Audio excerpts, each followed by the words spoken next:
नमस्कार, स्वागत है आप सभी का राजपट टीवी पर और मैं हूं आपके साथ सपना ठाकुर।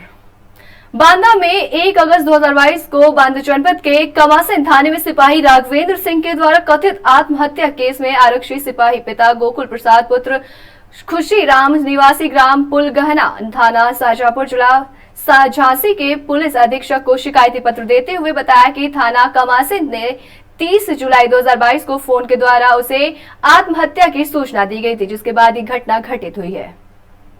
बात को लेकर आए हुए हैं आज। हमारा नाम गोकुल प्रसाद है। हमारे बच्चे का किसी ने मदद करी। इसी बात को लेके एसपी साहब ने दरखास्त देने आए कि इसकी सही जांच की जाए सर, कि हमारा बच्चा ऐसे कर नहीं सकता। क्या नाम था आपके बच्चे का? राघवेंद्र सिंह। क्या करते थे? पुलिस में था साहब, कमासी थाने। क्या हुआ था उसके साथ? कुछ ऐसी कोई बात बताई जिसमें कभी कोई तोड़फोड़ वगैरह ऐसे? नहीं साहब, हमको कुछ नहीं बताया। घर से आया, 3 दिन तो यहाँ रहा ही। मंगलवार को आया, शुक्र की रात में जिला पुलिस अधीक्षक ये वो लेके आए हमारे भाई की, छोटे भाई की किसी ने फांसी लगा के हत्या की। कहाँ पे तैनात थी? तैनात कमासन थाने में थे। हत्या कहाँ हुई थी? हत्या हुई थी कमासन में। संबल ब्लॉक प्रमुख का अविश्वास प्रस्ताव के लिए डीएम को प्रस्ताव सौंपा। भाजपाइयों में गुटबाजी नजर आ रही है। 123 क्षेत्र पंचायत सदस्यों में 90 क्षेत्र पंचायत अपनी पाली में बताते हुए डीएम मनीष बंसल को प्रस्ताव सौंपा। जनपद संबल के जिला कलेक्ट्रेट पर मनीष बंसल डीएम को असमोली ब्लॉक का अविश्वास प्रस्ताव पेश किया गया।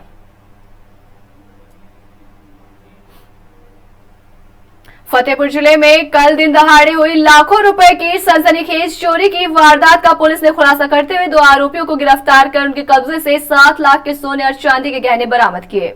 मुखबिर की सूचना पर दबिश देने गई पुलिस और आरोपियों ने तमंचे से फायर किया था, जिस पर पुलिस ने घेराबंदी कर दोनों आरोपियों को गिरफ्तार कर सलाखों के पीछे भेज दिया। 31 जुलाई बिंदकी कस्बे में एक चोरी हुई थी नीलू खान के घर में, जिसमें काफ़ी सोना चांदी का चोरी हुआ था और ये पुलिस के लिए बहुत बड़ा चैलेंज था।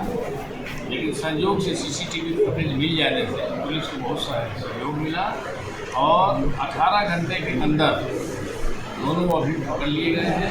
100% माल की रिकवरी हुई है। सोना चांदी अभियुक्त ने फायर भी किया पुलिस के ऊपर, पेड़ में इसको पहुँचा गया है, बच्चा भी बरामद हुआ है। कुल 7 लाख रुपए कीमत के जेवरात बरामद हुए हैं और ये सनसनीखेज चोरी का खुलासा 18 घंटे में किए जाने पर मैं पुलिस टीम को 10,000 रुपये का इनाम भी दे रहा हूँ और जनपद पुलिस एक बहुत बड़ी उपलब्धि है। वहीं जालौन के उरई में एक महिला ने सनसनीखेज वारदात को अंजाम दिया। महिला ने अपने पति की कुल्हाड़ी से काटकर हत्या कर दी। घटना की सूचना मिलने पर मौके पर पहुंची पुलिस ने महिला को गिरफ्तार कर लिया, साथ ही हत्या में प्रयुक्त कुल्हाड़ी भी बरामद कर ली। मामला उरई कोतवाली क्षेत्र के उमरा खेड़ा मोहल्ले का है, जहां सोमवार की रात एक महिला ने अपने पति की कुल्हाड़ी से काटकर हत्या कर दी।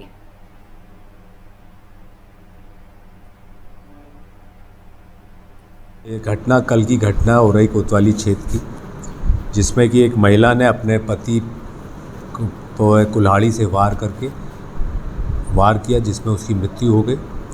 महिला गिरफ्तार है। जो आला कत्ल है वो भी बरामद हो चुका है।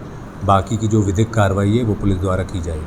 सर, इस मामले में कोई वजह निकल कर सामने आया क्यों? जो अब तक प्रथम दृष्टया जो विवेचना में निकल कर आ रहा है, पत्नी अपने पति से परेशान थी, क्योंकि जो बताया जा रहा है अब तक जो प्रथम दृष्टया कि वो शराब का सेवन करता था और अपनी पत्नी के साथ दुर्व्यवहार करता था, मार पिटाई करता था। इसी बात को लेके कल भी जो बताया जा रहा है कि वो शराब के नशे में था और अपनी पत्नी के साथ मारपीट कर रहा था। इस कारण उसने ये किया है और पत्नी भी ये बात बता रही है। खबर झांसी से है, जहां एक अनोखी चोरी सामने आई। अभी तक आपने चोरों को सोने चांदी के आभूषण नकदी चोरी करते हुए सुना होगा, लेकिन अब झांसी में चोरों ने चावल की बोरी चोरी करने का प्रयास किया, लेकिन स्थानीय लोगों ने उन्हें पकड़ लिया और पुलिस के हवाले कर दिया। मामला झांसी के सिपरी बाजार से जाने वाले रास्ते पर रेलवे माल गोदाम का है, जहां माल गाड़ी से उतर रहे सरकारी चावल की बोरियों को 2 लोग ले जाते हुए पकड़े गए। उनको जमकर पीटा गया और वहीं इसकी सूचना जीआरपी और आरपीएफ को दे दी गई, जिन्हें पकड़कर पुलिस के हवाले कर दिया गया।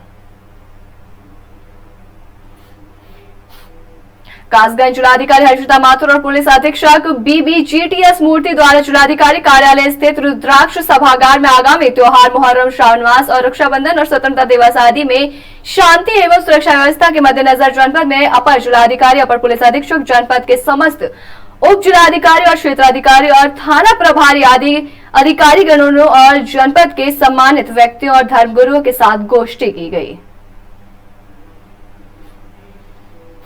कासगंज जनपद में तेज रफ्तार अनियंत्रित कार नदी की खाई में गिरी। कार से कावड़ भरने जा रहे थे कावड़िए। कार में सवार 3 कावड़िए गंभीर रूप से घायल हो गए। एटा जनपद के अवागढ़ से लहरा गंगा घाट जा रहे थे कावड़िए। नदरई के पास काली नदी से अनियंत्रित होकर नदी में कार चली गई, जहां कासगंज अस्पताल में इन्हें भर्ती करवाया गया और जहां उपचार जारी है। कासगंज कोतवाली क्षेत्र के बांकनेर स्थित काली नदी की ये पूरी घटना है। कौशाम्बी जिले के सैनी थाना क्षेत्र के अटसाराय गांव के पास पीएनसी कंपनी के अधिकारियों की लापरवाही की वजह से मजदूर को करंट लग गया। गंभीर हालत में जिला अस्पताल ले जाते समय रास्ते में उसकी मौत हो गई। कंपनी में काम करने वाले मजदूरों के मुताबिक उन्होंने कहा कि हमने कई बार कंपनी के जिम्मेदारों को इस बात से आगाह कराया था कि स्टील शेड के पोल में करंट आ जाता है, लेकिन जिम्मेदारों ने अनसुनी कर दी। जहां आज सुबह आजमगढ़ निवासी रूपचंद्र का जब काम कर रहे थे तो वहीं उसी बीच उनका हाथ टीन शेड में लग गया और उनकी मौत हो गई। वरिष्ठ पुलिस अधीक्षक मुजफ्फरनगर विनीत जायसवाल महोदय द्वारा 1 अगस्त 2022 को थाना सिविल लाइन का औचक निरीक्षण किया गया। निरीक्षण के दौरान महोदय द्वारा सर्वप्रथम महिला हेल्प डेस्क को गहनता से जांच परखा गया और आवेदिका, आने वाली पीड़िता का नाम, पता आदि एवं समस्या का स्पष्ट उल्लेख और समस्या निराकरण के लिए कार्रवाई की गई और समस्या के निदान का विवरण उल्लेखित संबंध में जानकारी दी गई। पदोन्नतर का थाना कार्यालय, मालखाना, बंदी गृह, संतरी, पहरा, कंप्यूटर कक्ष, विवेचन कक्ष आदि का निरीक्षण भी किया गया। 15 अगस्त को देखते हुए मेरठ जिला प्रशासन ने झंडा अभियान को धार देने के लिए अपनी तैयारियां पूरी कर ली है, जहां अकेले जिला कारागार में 10,000 तिरंगा बनाए जाने रहे हैं, वही जबकि पूरे मेरठ जनपद में 5 लाख तिरंगा घरों पर बनवाने का लक्ष्य रखा गया। दरअसल मेरठ जिला कारागार में पहुंचे मुख्य विकास अधिकारी शशांक चौधरी ने बाकायदा प्रेस कॉन्फ्रेंस कर बताया और मेरठ जिला कारागार में 10,000 तिरंगा बनाए जा रहे हैं। इसी प्रकार अपने समूह तिरंगा बनवाए जा रहे हैं। मेरठ जनपद में 5 लाख घरों पर तिरंगा लहराने का लक्ष्य 15 अगस्त पर रखा गया है। देखिए, हर घर तिरंगा अभियान को लेकर के जनपद मेरठ का कुल लक्ष्य 5 लाख घरों के हिसाब से हमें झंडे लगवाने हैं, जिसमें हम लोगों ने विभिन्न विभागों की मीटिंग की थी। जो जिला स्तरीय समिति बनाई गई थी उसमें सभी विभागों के लोग थे। तो शुरू से ही हम लोगों ने ये स्ट्रैटेजी बनाई है कि जहाँ भी यथासंभव हम एक तो तिरंगा अभियान के अंतर्गत जितना हो सके हम घरों को कवर करेंगे, साथ ही जितने भी हमारे सोशल सर्विस के जितने भी सेक्टर्स हैं उसमें जितना हम तिरंगा अभियान के माध्यम से उनकी आमदनी करा सकें, उसी के मूल उद्देश्य के साथ हम लोगों ने अलग अलग विभागों को इसमें झंडे बनाने के टारगेट्स दिए थे। शाहजहांपुर उपरोक्त मर्म स्पर्शी पंक्तियों को चरितार्थ करते हुए जिला कारागार शाहजहांपुर में कैदी तिरंगा तैयार करने में जुटे हैं। उनकी भावनाओं को देखते हुए कारागार प्रशासन उन्हें पूरा सहयोग कर रहा है। सरकार के आजादी का अमृत महोत्सव के तहत हर घर तिरंगा उत्सव को शान और भव्य रूप से मनाने में कैदी भी अपनी आहुति देने के लिए तत्पर तैयार है। शाहजहांपुर जेल कारागार में जेल अधीक्षक मिजाजी लाल के दिशा निर्देश में सप्लाई, कढ़ाई, सिलाई, कढ़ाई प्रशिक्षण केंद्री में कैद तिरंगे बना रहे हैं। तो वहीं अभी तक 6500 तिरंगे तैयार करने का लक्ष्य निर्धारित किया गया। आवश्यकता अनुसार और अधिक तिरंगे तैयार करने की कोशिश की जाएगी। हर घर तिरंगा कार्यक्रम में जिला कारागार शाहजहांपुर के बंदी भी बढ़ चढ़ करके हिस्सा ले रहे हैं। कार्यक्रम की आन बान शान और भव्यता को बढ़ाने के लिए कारागार में निरुद्ध पुरुष कैदी और महिला कैदी दोनों बढ़ चढ़कर कारागार में ही स्थापित सिलाई कढ़ाई प्रशिक्षण केंद्र में तिरंगे तैयार कर रहे हैं। इन तिरंगों को कारागार के बंदियों, स्टाफ, प्रशासन तथा जन सामान्य को भी निःशुल्क भेंट किए जाएंगे। बहराइच जिले में फैली स्वास्थ्य संबंधित अव्यवस्थाओं को लेकर भाजपा के सक्रिय कार्यकर्ता अमित सिंह योगी आंदोलित हैं। भाजपा सक्रिय कार्यकर्ता अमित सिंह योगी ने जिलाधिकारी कार्यालय पहुंचकर सिटी मजिस्ट्रेट ज्योति राय को शिकायती पत्र सौंपा, जिसमें लिखा है कि जिला अस्पताल में तैनात सर्जन पंकज श्रीवास्तव द्वारा महादेवा ताल की जमीन पर नर्सिंग होम बनवाया हुआ है। उन्होंने बताया कि 2007 में बसपा सरकार के दौरान उनके द्वारा महादेवा ताल को पटवा कर उनके जमीन का बैनामा कराया गया और उस पर अवैध नर्सिंग होम खड़ा कर दिया गया। योगी आदित्यनाथ के दिशा निर्देश पे मैं चल रहा हूँ और जिस तरीके से माननीय योगी आदित्यनाथ जी और उप मुख्यमंत्री ब्रजेश पाठक जी पूरे यूपी को भ्रष्टाचार से मुक्त करने में लगे हैं। बहराइच के जिलाधिकारी बहुत ईमानदार हैं और प्लस महिला अस्पताल मेडिकल कॉलेज में डॉक्टर अरशद अली बाल रोग विशेषज्ञ है जो चांदपुरा में अपना नर्सिंग होम चला रहा है। महिला से मरीजों को भेज देता है। मैं जिलाधिकारी और परेशानी से निवेदन करता हूँ, वहाँ पे डॉक्टर हैं कम, मैं वहाँ एक पीडियाट्रिक डॉक्टर की मांग करता हूँ। मैं जिलाधिकारी से मांग करता हूँ कि वहाँ पे एक पीडियाट्रिक डॉक्टर दिया जाए जो बहुत जरूरी है। अलीगढ़ में ट्रॉमा सेंटर की तमाम सुविधा स्टाफ के अभाव में कबाड़ बनी हुई है। यहां तक कि ट्रॉमा सेंटर का विद्युत बिल जमा न होने पर विद्युत विभाग लगातार बिजली का बिल जमा कराने की गुहार लगा रहा है, लेकिन जिले के आला अधिकारी का इस ओर ध्यान नहीं होता। जसरपुर ट्रॉमा सेंटर सफेद हाथी का रूप धारण कर अपनी बदहाली पर आंसू बहा रहा है। वहीं नेशनल हाईवे पर सड़क हादसे में घायलों को निजी अस्पताल द्वारा क्षेत्र में दलाल घायलों को हमदर्दी दिखाकर निजी अस्पताल में भर्ती कराकर अपना कमीशन बनाते हैं, जिससे घायल लोगों से निजी अस्पताल के डॉक्टर जेब काट कर फल फूल रहे हैं।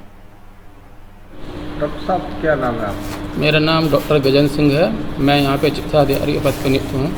कौन सा ट्रॉमा सेंटर है, कहाँ पर स्थित है? ये ट्रॉमा सेंटर जसरपुर है। ये अलीगढ़ से पेटा वाले रोड पे, जीटी रोड पे, पनाडी के पास स्थित है। अच्छा, इसका निर्माण कब हुआ था? इसका निर्माण सन 2015 में शुरू हुआ था और 2017 में इसका उद्घाटन हो चुका हुआ था। अच्छा, इसमें सुविधाएं क्या क्या हैं आपके? इसमें ओपीडी की सुविधा है और जटिल मरीजों के लिए प्राथमिक उपचार की सुविधा है। विशेषज्ञ चिकित्सक अभी यहाँ पे नियुक्ति नहीं हो पाई है। तो इसी तरीके की तमाम बड़ी खबरों से जुड़ने के लिए देखते रहिए राजपट टीवी, सबसे पहले भारत।